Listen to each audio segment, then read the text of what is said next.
Hi, this is Dr. Elizabeth Clotis, cardiologist and founder of Step One Foods.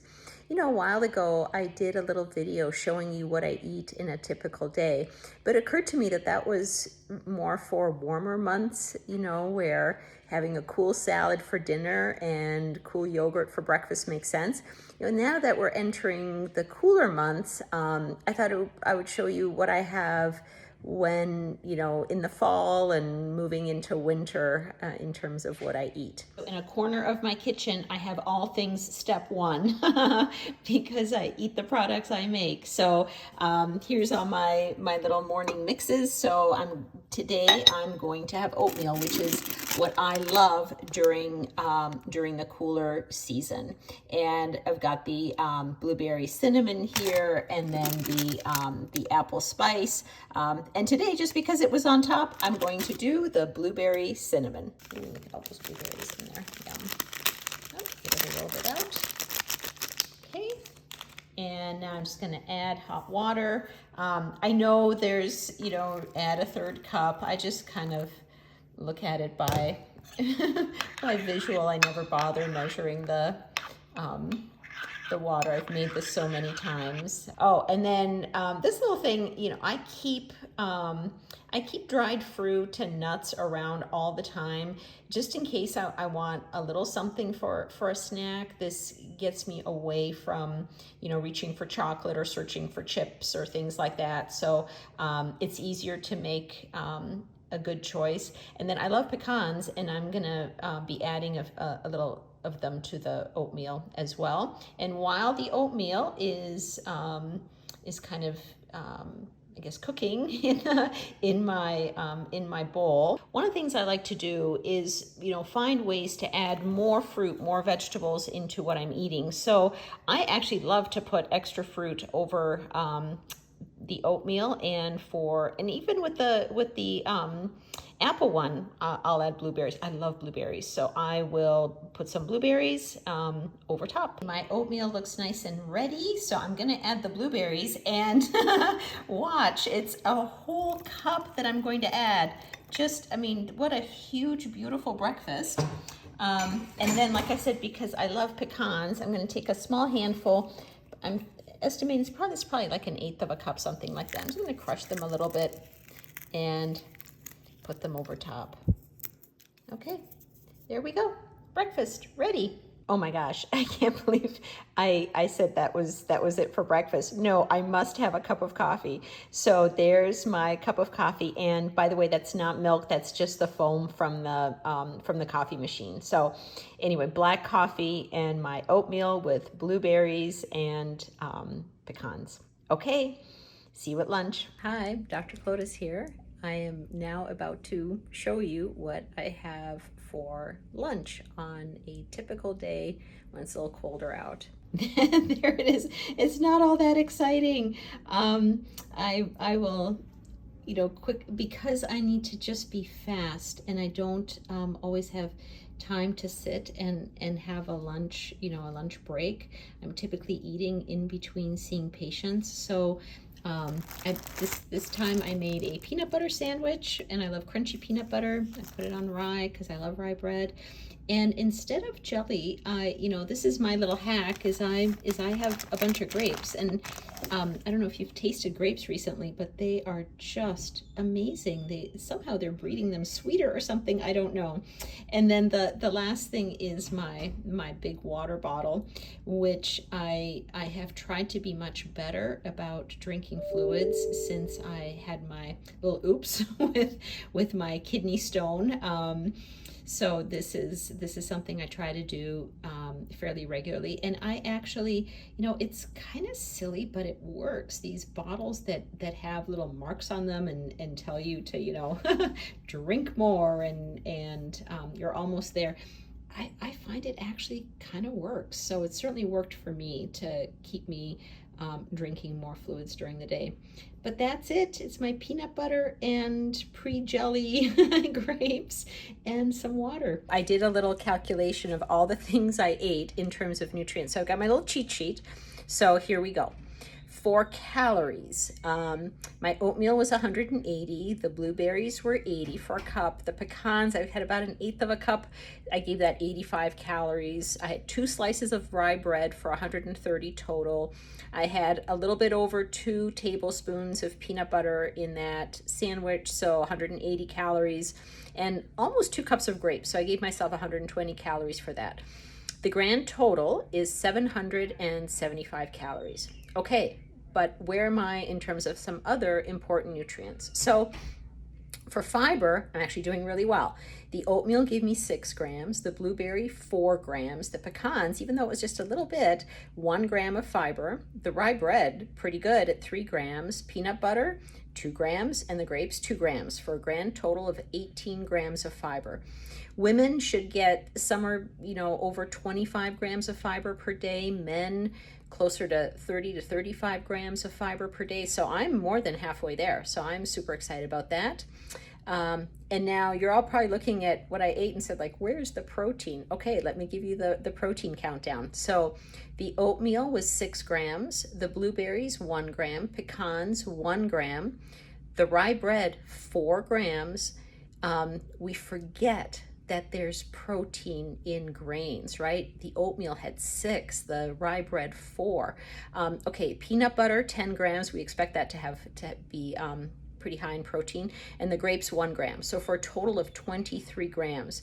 I weigh 50 kilograms on a good day, and the general recommendation is somewhere around 0.8 to maybe 1 gram of protein per kilogram of body weight. So I'm aiming somewhere around 50, slightly higher than 50 grams of protein. So I'm essentially halfway there. And you didn't see me eat one egg, you didn't see me eat any dairy, and you didn't see me, eat any cheese or anything like that. So pretty good. So remember, there's protein in a lot of different things we eat. You don't have to worry so much about that nutrient. But we are typically deficient on fiber, and we typically overdo the calories, and I'm doing really well, and I would tell you I've been full all day. And I'm back in my kitchen. If you hear a little pitter patter in the background, that's just my dogs. But now I'm getting ready to make dinner, and this is a very typical dish that I will make in the cooler seasons, and it's a vegetarian stew made with chickpeas. It's spicy, it's got tomatoes, it's got a lot of the spices that I love, like cumin and coriander, ginger and garlic, just lovely, and the house smells amazing when I'm cooking it. So let me just show you what I'm planning. So here's the recipe, or what it's supposed to look like when I'm done. It might not look exactly when I'm done, but that's okay. It's the general idea. And the recipe is called coconut chana sag, which is a stew, like I said, made with chickpeas and all sorts of lovely spices. So as you can see here, we need some onion, some garlic, ginger, curry powder, and then garam masala, cumin, cayenne, etc. Tomatoes, onions, garlic. Okay, I'll be getting all that stuff ready and then let you see how it comes together. I have peeled my onions and my garlic, and I thought I'd show you a couple of little tricks to make things just go a little bit faster in the kitchen when you're cooking. So, kind of how to dice an onion. I know that sounds like so basic, but even little tricks like this can help. So what I do is I slice around and kind of on an angle, so it's like I'm creating wedges in the onion. So I only have to cut them in 2 directions, and this works really great if you don't need like finely chopped or precisely chopped. This is a stew. It can be rough. So there you go. It was just in 2 directions, and I'm done. So that's it for the onions. The other thing I thought I'd show you is kind of how to peel ginger. you know, some people use a vegetable peeler, but actually that's pretty wasteful because you end up taking a lot of the ginger away. This is a great trick. Use a little teaspoon and you just scrape the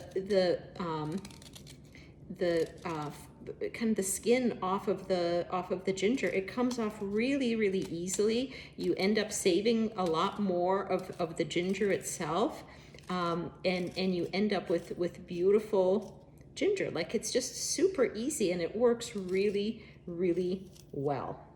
I'm not sure where I learned this trick, but I've been peeling ginger like this forever, and it saved me a lot of time. I've chopped all my onions, and I'm going to start sautéing them to kind of speed things along. And the recipe calls for coconut oil. You know, I find it all works great with olive oil too, and you can actually heat olive oil to a fairly high temperature. I mean, you know, not like wok stir frying, you know, heat, but for most general cooking, you can heat olive oil and it'll still maintain a lot of its health promoting properties. So I'm going to add a little bit of olive oil to my pan, which is heating. Then I'm going to put in the onions, and then I'm going to chop the garlic because that's next, and then the ginger last. So while that's all kind of mixing in there and cooking, you know, I just kind of chop things as I go, again, just to save time. And you know, I use recipes mostly as guides. So it says onions. Okay, I decide how many onions I want. I love garlic, so I put extra garlic. I love ginger, so I typically do at least, you know, 1.5 times what the recipe calls for in ginger, mostly 2, because I just love the taste of ginger. Okay, I'll be back after I've started sautéing all of these components. Okay, here it is. Here's my pot. I'm kind of holding the phone over top, so hopefully you can see it okay. So kind of the onions are brown, and I just added my minced ginger and garlic. Okay, and now I'm going to add my spices, which are cumin, garam masala, which is an Indian spice. It's a blend of various spices. Curry powder, another blend, yum. And then a little fennel seed, and it asks for it to be crushed. I don't, you know, I have a mortar pestle. I'm not gonna haul it out. So all I do, honestly, is I'll just put the fennel seeds on my little cutting board. I'm sorry if you can see that. There we go. And I'll just use my knife, and I'll just, you know, kind of crush it just a little bit. Okay, that's it. Now I've added all the spices, and I'm mixing it so it kind of browns a little bit with the spices on. Don't worry if things stick to the bottom of the pan. It's fine. You're going to be adding a liquid. And the house is starting to smell like an amazing Indian restaurant. I love these spices, and I love this type of food. After this, it gets really simple. It's just addition of liquids. So, you know, I like to use what I have left over in the fridge. So I happen to have some leftover strained tomatoes, so I will add those. It calls for a couple of cans of chickpeas, so I've got those here. I will drain them and throw them in. I also have some potatoes that I had just sort of lying around that kind of like, I'm not sure what I'm going to do with them. So I boiled them. I'm going to cut them up into cubes and throw them in as well. I've got the chickpeas in there. I've added my potatoes. Everything's coming together and heating up. The last thing is just a little bit of coconut milk. The recipe calls for, let's see, a 14-ounce can, which would be about half of this. I'm not really going to use that much. I'm just going to use a little bit to kind of mellow out the flavors and bring them together. There's no need to add a lot of saturated fat. This is otherwise such a wonderful, wonderful dish. Okay, so I also wanted to make sure you could appreciate the size of the bowl that I'm putting my dinner into. It's quite big, so just so you can see, there's, you know, regular size knife and fork, and, you know, regular size glass, and then pretty large, you know, oversized kind of pasta bowl. So that is going to be filled with my dinner. Okay, so here it is, my finished dish. So you can see the chickpeas, the tomato sauce in there, the potatoes. I love potatoes. I'm Polish, maybe that's why. I add a little bit of yogurt on the side because I like to make my stew's kind of spicy. I like spicy food, so that's a good way to kind of cool off in between bites. And the recipe calls for adding the greens right into the stew and mixing it in. I don't do that because I've made a lot, like what you saw, 2 cans of chickpeas, all that tomato sauce, potatoes. So this is gonna last me for a few days. So I don't wanna have a bunch of wilted greens inside my kind of waiting for me to reheat. So I'll just add fresh greens every time. And then my yogurt, pretty plain. I like this brand. It's very smooth and creamy. And as I look around, I didn't really dirty a lot of things.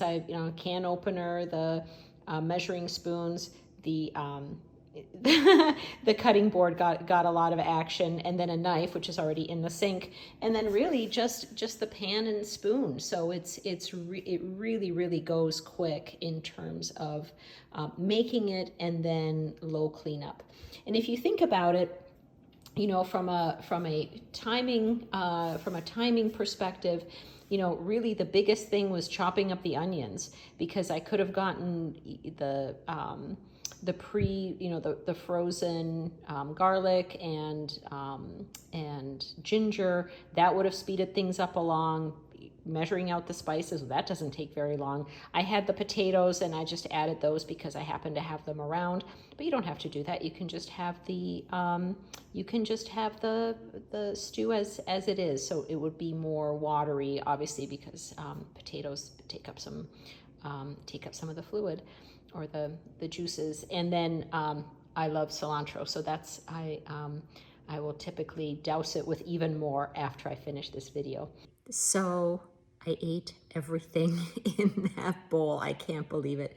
It was a really huge meal. I did not have room for dessert. I did my little calorie count. I thought, well, I do have some room here for a glass of wine. So I must confess, I had a glass of red wine with dinner, and the whole thing was delicious. I'm glad I added the yogurt. I did make it a little spicy. You didn't see me put in the cayenne, but I put in a generous pinch, and that was maybe more than a pinch. So, but I like spicy food, so that's all good. Okay, so I also did the calorie, fiber, and protein rundown, so let's go over that. Let me look at my little cheat sheet here. So for the chickpeas, I thought I ate about a cup, so 240 calories, 12 grams of fiber, 12 grams of protein. The tomato puree, not much of a contributor to calories, just 15, 1 gram of fiber, 1 gram of protein. I put in several potatoes in there. I figured I probably ate one in my portion. So 110 calories, 2 grams of fiber, 3 grams of protein. Onion, garlic, ginger, I kind of estimated all together. That would be about 20 calories with 1 gram of fiber, 1 gram of protein. The greens, I had about a cup, maybe a little bit more, 10 calories, 1 gram of fiber, 1 gram of protein. Olive oil, I gave myself 30 calories for that. Maybe it was a little bit more. No fiber, obviously, no protein. The yogurt, 90 calories. I put in about a third of a cup or so. Maybe half a cup. No fiber, 9 grams of protein. Okay, so for the total of what was in that bowl, 615 calories, 17 grams of fiber, 27 grams of protein. So if I add that together with my breakfast and lunch, I'm at a total of close to 1,400 calories, 35 grams of protein, 35 grams, sorry, of fiber, which is quite a bit, and 50 grams of protein, which is just right for me. Again, 0.8 grams per kilogram is about right, a little bit more to be on the safe side. So 50 is right on the button. Okay, and then I added the glass of wine, which is probably another 125 calories. So I'm 1,500 or so calories in for the day. One of the important things I need to point out is that I don't run around every day counting calories or fiber or protein. I just eat. And I eat foods that I love to eat and that get me full and keep me full and that make me feel good. But I went through the exercise today because I thought it would be useful for you to see the nutritional density of the foods that I consume. I eat a lot of vegetables. I eat a fair amount of beans. I really enjoy whole grains, so they're a large component of my diet. But I didn't always eat this way. I got here over time, over many, many years of practice, seeing, health results in my patients, reading about nutrition. And what I've come to be a firm believer in is that a whole food, plant-based diet is the way to go. As you can see, I consumed a lot of protein, a lot of fiber, a lot of other micronutrients that I didn't, bother analyzing at a really reasonable calorie count, right? And I felt full all day. So if you're needing to cut back on calories or, quote unquote, eat better, think about incorporating more plants, more beans, more whole grains into your regimen. Fruit also great. Adds bulk. It's delicious. It's sweet. It can really help you stay on track because it just tastes so good. The other thing I would say is that if you look at what I ate, it wasn't all that expensive, right? I mean, the packet of oatmeal, $2, the blueberries, maybe $2, $1, a little bit of pecans, not much, right? Pretty inexpensive breakfast. Then lunch, I mean, it was peanut butter and bread and grapes. I mean, very, very low cost. And dinner was a couple of cans of chickpeas, some potatoes, tomatoes, onions, garlic, right? And that's it. Few greens and a little bit of yogurt. So very, very inexpensive. And the stew I made is going to feed me for a good 2 or 3 more days. So it's a very, very economical way to eat that is still very satisfying and very nutrient dense, and I would tell you incredibly health promoting. This year I am going to turn 60, and since I've been eating this way, I will tell you I have never felt better. I've never been healthier. In many ways, I've never been younger.